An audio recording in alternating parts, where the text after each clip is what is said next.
Good evening, Stacy. Thanks for letting me visit today. Don't mind if I text you already. Good evening, Aline. Thanks for coming today. It was our pleasure.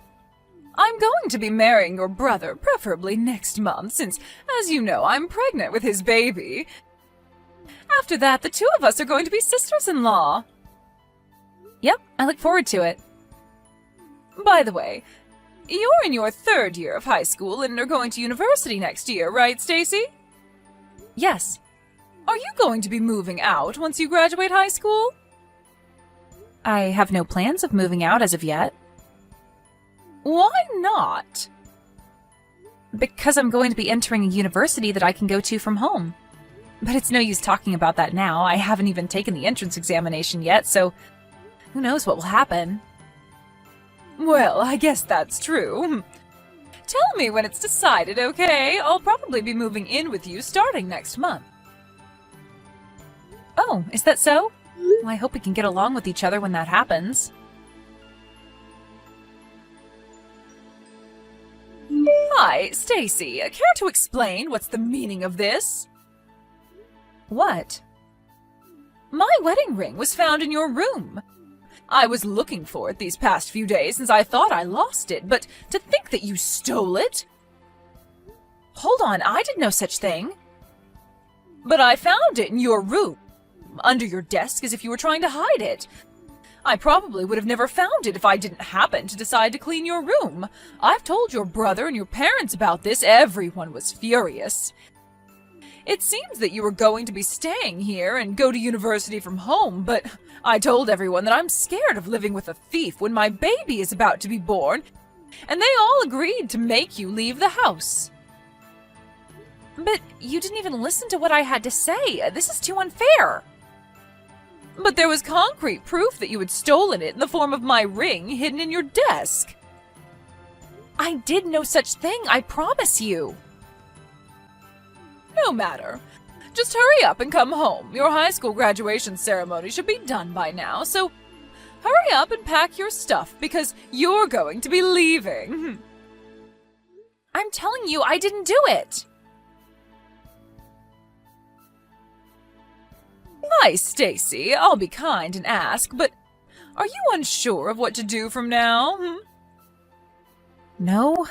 I told my boyfriend what happened, and he believed me when I told him I didn't do anything. I'm going to be living with him in his apartment for now. Oh? Well, look at you. I didn't know that you had a boyfriend. Yes, we've been going out since the 2nd year of high school. I'm extremely grateful since I'm going to have to pay for my living expenses and university tuition on my own from now on. You brought this upon yourself. You went and fooled even your boyfriend? You're so young, but already so devious. I didn't do anything, but don't worry, I have no intention of returning home. Is that so? But let me ask you one question. Why did you hide your ring in my desk? Well, I guess if you don't have any intention of returning, then... You see, I want to have a share in your family's property. Our property? Like I was saying, I wanted your property, so I seduced your brother, Charles, and made him drunk, bringing him into a love hotel. As you can see, my plan of getting pregnant with his child so he had to marry me was a huge success. Your brother is such an idiot. Seriously? And if I chase you out of the family, then my portion of the inheritance after your parents die will be larger, since you'd no longer be there to compete with me. Which is why I came up with the idea of making it seem like you stole my ring. But it's also no use telling your parents about it now. Now that I've had a baby, they can't possibly make me leave anymore as the wife of the eldest son. Not only that, but you're a thief in their minds.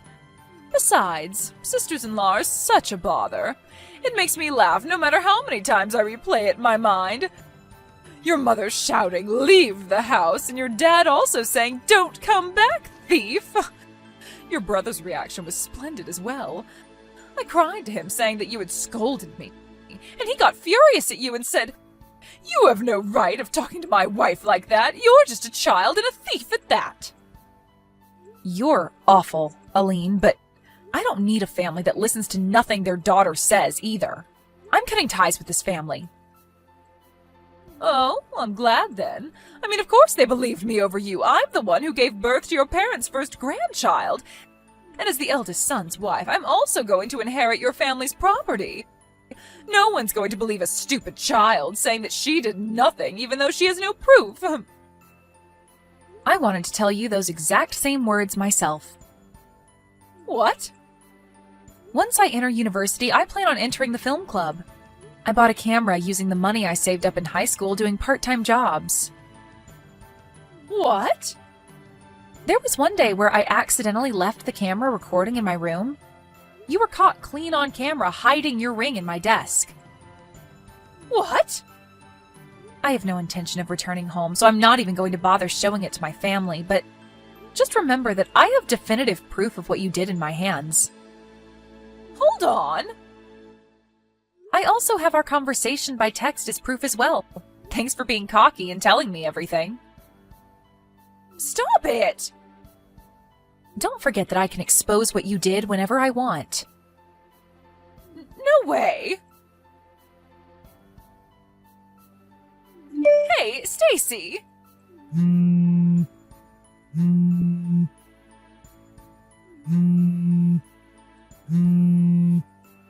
Stacy! Just what do you think you're doing? Oh, Aline, long time no see. Stop acting all calm. You know why I contacted you, right? Oh, I guess. You're talking about the movie that's currently in cinemas, The Empty Family and Me, right? Yes, but what happens in the later half of the movie is different, but the scene where the family kicks their daughter out of the house for a crime she didn't do, it caused a commotion in your family because it's what happened to you, no matter how you look at it. And doing some research, we found out that the novel that the movie was based on was written by your husband. Yes. So you went out of your way and told your husband about it? So you could have it published as a novel and even made into a movie? Don't you think that that's a little too evil? I told you a few days after I was kicked out of the house 10 years ago that I would be temporarily staying with my boyfriend at his apartment, right? My boyfriend at that time became my husband. Huh?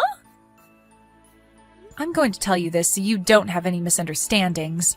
My husband hasn't said that that novel was nonfiction, but neither did he say it was fiction. The novel that my husband wrote was a huge success and was made into a movie. That's all the truth to it. Whether you interpret it as what actually happened 10 years ago is completely up to you. Your family finally noticed. I was divorced because of it. Is that so? What's with that reaction? Because of you! It seems that my brother contacted my husband soon after the movie was released. What? My brother and my husband knew each other from before I was kicked out of the house and had each other's contact information. It even seems that my brother found out we married from a mutual acquaintance. Apparently my brother, after calming down, took his time to think about the incident more logically.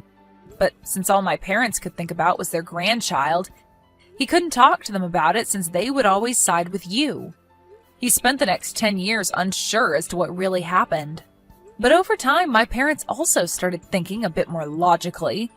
That movie was the final push they needed to be sure of my innocence. My brother had a lot of questions for my husband, so they met.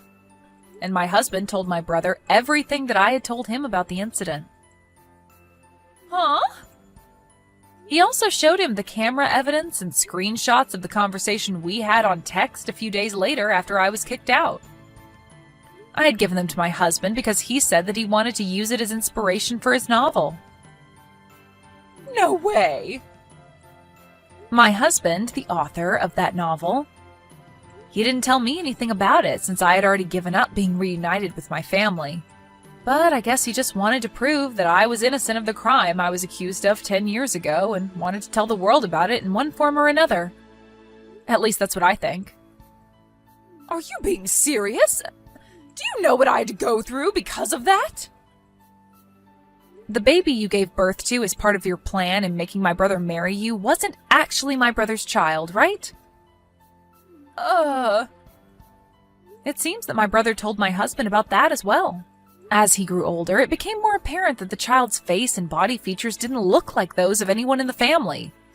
My brother, after watching the movie and hearing what my husband had to say, decided to test every possibility. So he had him and his son do a DNA test. It came out saying that his son wasn't related to him by blood. Why'd he have to tell your husband about that? Perhaps it's his way of making up for his sins. I also heard about the fight over who would take custody of the child. My brother's trying to take custody, saying that even if they weren't related by blood, he was still his son who he had raised the past 10 years. The child himself is closer to my brother and parents than he is to you. This, combined with other factors like finance and home environment, allowed my brother to successfully take custody.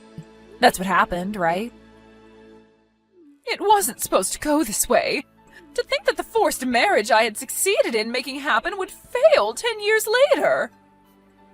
I could have made it fail at any point by giving my family the evidence, you know. I just couldn't be bothered to do it.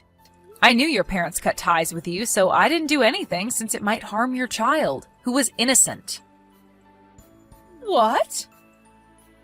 Fast forward 10 years, and it seems like there's no need to worry about that anymore. I'm so glad, but... Didn't you consider what might happen to me? What?